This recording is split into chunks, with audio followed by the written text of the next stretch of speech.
Have you ever sent a message to the wrong person and instantly felt your heart sink?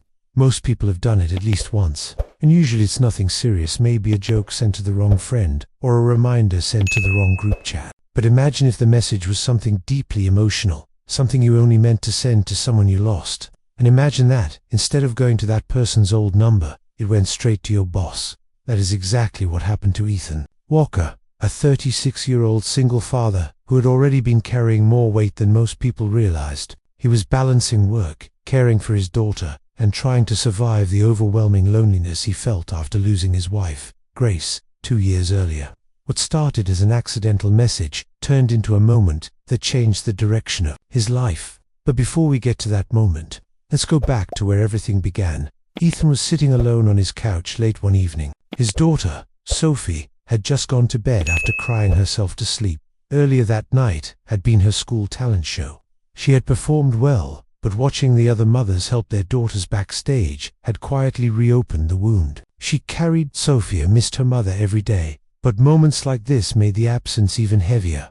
After she finally fell asleep, Ethan whispered a soft goodnight, kissed her forehead, and returned to the living room. He felt the weight of the day pressing on his chest, and in that quiet moment, the loneliness he had been ignoring all day came rushing back. Whenever he felt that heaviness, he had a small ritual. He would take out his phone and send a message to Grace's old number, not because anyone would ever read it, but because writing to her made him feel connected for just a moment. He typed the words slowly. "Honestly, I miss you so much, it hurts sometimes." He didn't reread the message. He didn't check the contact name. He simply pressed send. Only then did he look at the screen and see who the message had gone to. His eyes widened.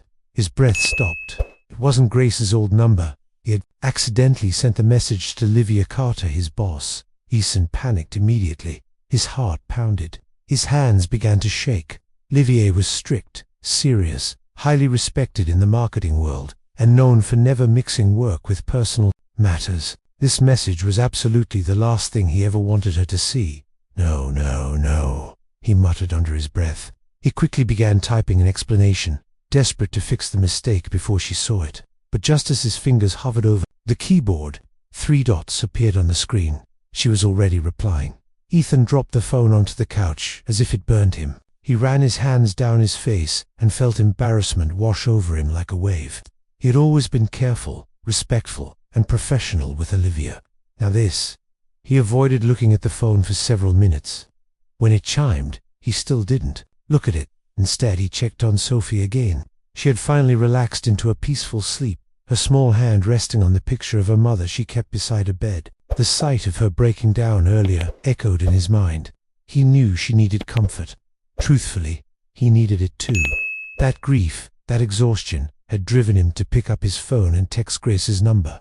Something he had done many times before, but tonight his tired hands had tapped the wrong name. Finally, he picked up the phone and read Olivia's message. "Ethan, are you all right? I'm concerned. This doesn't sound like you. Can we talk?" His face warmed with embarrassment. He immediately typed a response. "I'm so sorry. That message wasn't meant for you. Please ignore it. See you Monday." Her reply arrived within seconds. Who was it meant for? He hesitated. He could lie and pretend it was nothing, but lying would only complicate things. So he answered honestly, "My wife's old number. Sometimes I still text it. Tonight was hard for Sophie. I apologize again." After a pause, Olivia replied, "No need to apologize. Please take care of yourself. Get some rest." Ethan exhaled with relief. He assumed the situation was over. He planned to go to work on Monday, pretend nothing happened, and hope she did the same. He had no idea that the next morning his life would take an unexpected turn. On Saturday at exactly las 10:30 a.m. the doorbell rang. Ethan wasn't expecting anyone. Sophie was working on her science project, building a model of the solar system, and he thought maybe a package had arrived. When he opened the door, he froze. Olivia stood on his porch, but she wasn't wearing her usual work clothes. No pencil skirt, no blazer, no polished heels. Instead, she wore a pair of jeans, a warm sweater, and her dark hair was down around her shoulders. "I brought coffee," she said calmly, holding a tray with 2 coffees and 1 hot chocolate. Sophie peeked from behind her father and immediately asked, "Are you Daddy's boss? The one who makes him work late?" Olivia smiled, a real, gentle smile Ethan had never seen from her. At the office, Anne knelt to Sophie's level. "Yes, I'm his boss," she admitted, "and I'm sorry about the late nights. Maybe today I can make it up to you. What are you working on here?" "We're making the solar system," Sophie said excitedly. "But Daddy's not good at Saturn's rings." Olivia stood, gave Ethan a small look, and said, "Well, I'm pretty good with Saturn's rings. Mind if I help?" Before Ethan could react, Sophie grabbed Olivia's hand and pulled her toward the kitchen table where paints, glue, and foam balls were scattered everywhere. "You really don't have to do this," Ethan whispered, still stunned. "I know," Olivia said simply, turning toward him. "But sometimes people just need someone, even if it's only to help with a school project." For the next 2 hours, Ethan watched a completely different version of Olivia. She was patient, warm, funny, and surprisingly good at explaining the planets in a way Sophie understood. Sophie adored her almost immediately. She laughed with her, asked questions, and proudly showed her every planet she painted. When the project was finally complete and drying on the counter, Ethan offered Olivia lunch. She accepted without hesitation. They sat at the dining table eating simple sandwiches. Sophie talked openly about school, her friends, and how she missed her mum sometimes. Olivia listened carefully. Then, unexpectedly, she said, "My mother died when I was 9. Both Ethan and Sophie looked at her with surprise. "Like me and Daddy?" Sophie asked quietly. "Yes," Olivia said softly. "Just like you too." "Did you forget what she looked like?" Sophie asked. Olivia shook her head. "No, I never forgot. And you won't either." After lunch, Sophie took Olivia to her room to show her rock collection. Ethan stayed behind washing the dishes, trying to make sense of everything. He still didn't understand why Olivia had come. She wasn't the type to visit employees' homes or involve herself in their personal lives. When she returned to the kitchen, she leaned lightly on the counter near him. "When I received your message last night, it reminded me of something," she said quietly. "Missing someone so much it physically hurts. I know what that feels like."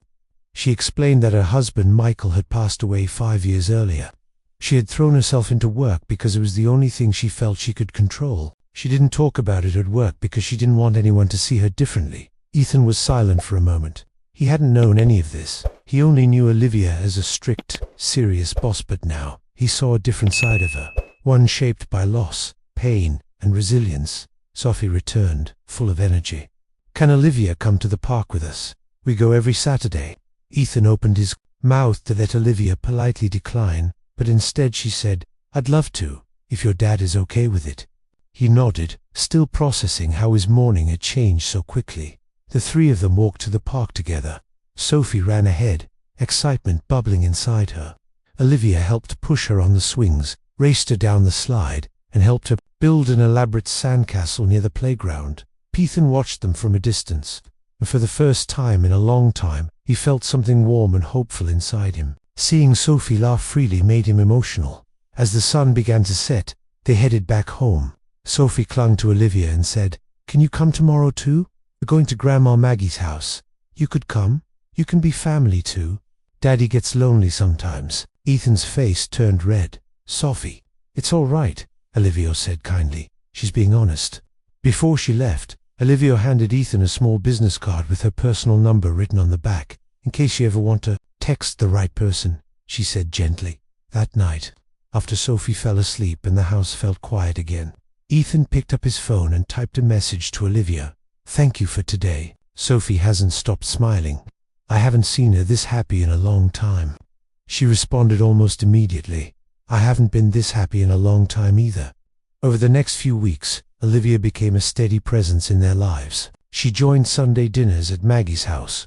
She helped Sophie with homework. She introduced them to her rescue dog, Bentley. Slowly, she became a part of their routine without forcing anything. At work, they remained professional. They didn't discuss personal matters in meetings or in front of co-workers, but whenever their eyes met across the conference room, there was a small smile, something soft and unspoken, something only they understood. 3 months after the accidental message, Ethan invited Olivia to dinner, just the two of them.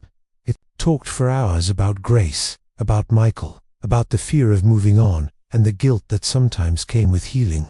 "I'm scared," Ethan admitted, "not just about starting something new, but about what Grace would think." Olivia reached for his hand. I think she would want you and Sophie to be happy. What about you? He asked. Are you scared? Yes, she admitted. But something told me that day that I needed to show up at your door. I'm glad you did, Ethan said softly. They stood on his porch after dinner. The air was cool and quiet. Olivia stepped closer and whispered, "Sometimes the best love stories begin with a mistake." Then she kissed him. 6 months later, Olivia moved into their home. Sophie was thrilled.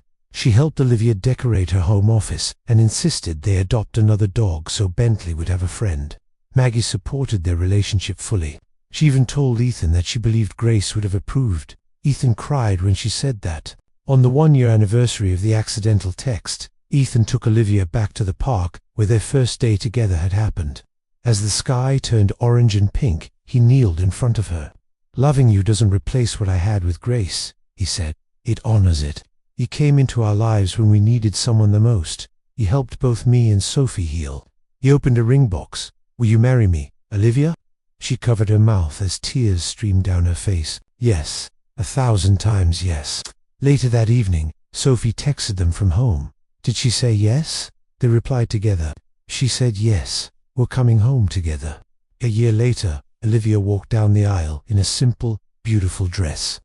Sophie walked in front of her as the flower girl, scattering petals and smiling proudly. During her vows, Olivia said, "People spend years searching for their person. I found mine because of a message that wasn't even meant for me." At the reception, Maggie gave a heartfelt toast to Grace, to Olivia, and to the new love that had healed 2 broken hearts. Later, as Ethan and Olivia danced, she whispered, "I'm so glad you sent that message." He smiled softly. "I don't think I sent it to the wrong person at all. Sometimes life changes because of one small mistake. Sometimes grief brings people together. Sometimes healing arrives in ways we never expect. And sometimes a single message can change everything." As the music continued playing softly around them, Ethan felt a calmness settle in his heart, something he hadn't felt in years. For the first time since losing Grace, he wasn't afraid of the future. He wasn't standing in the past anymore. He was standing in a moment built from love, loss, patience, and second chances. Olivia rested her head on his shoulder as they danced slowly. "Do you ever think about how different life could have been?" she whispered. Ethan nodded. "All the time. But then I remember, if things hadn't happened the way they did, I might never have met you like this. Sophie might never have known you, and our lives would feel incomplete without you." Olivia's eyes softened. "Sometimes I wake up still expecting to be alone, and then I hear Sophie laughing downstairs, or see you making coffee before work, and I remember that life gave me another chance too." Ethan took her hands gently. "Maybe we didn't find each other by accident. Maybe we were meant to meet exactly when we did. Not earlier, not later, just at the right time." Olivia smiled. "It's strange how loss breaks you, and yet it's the same pain that leads you to the people who help you heal." They both looked around the warm lights, their family smiling, Sophie dancing with Maggie, Bentley running around excitedly, and friends cheering from their seats. Everything felt complete. For a long time, Ethan believed his story had ended with loss. But as he stood there with Olivia, he realized something important. His story wasn't over. It was simply beginning again. Life doesn't return what you lost, but sometimes it gives you something new, something that makes you believe in happiness again. As the night ended, Ethan, Olivia, and Sophie walked out of the venue, hand in hand. Snow had begun to fall lightly, covering the streets in a soft white glow. Sophie looked up at them and said, "This is going to be our best chapter." Ethan squeezed her tiny hand and smiled at Olivia. "Yes," he said quietly, "I think it will be." Sophie looked up at them and said, "This is going to be our best chapter." Ethan squeezed her tiny hand and smiled at Olivia. "Yes," he said quietly, "I think it will be." As they walked toward the car, Olivia gently wrapped an arm around Ethan's.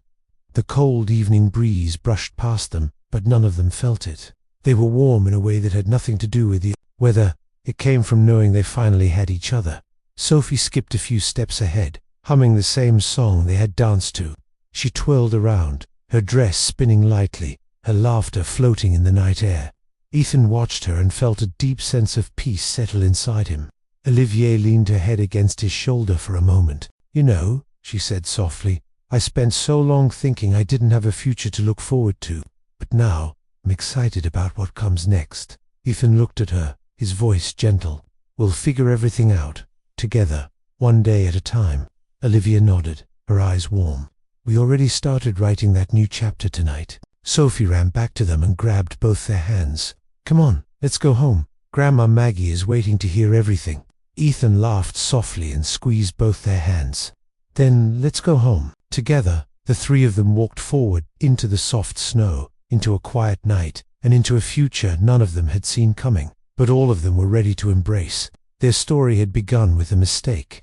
Now, it was becoming something beautiful.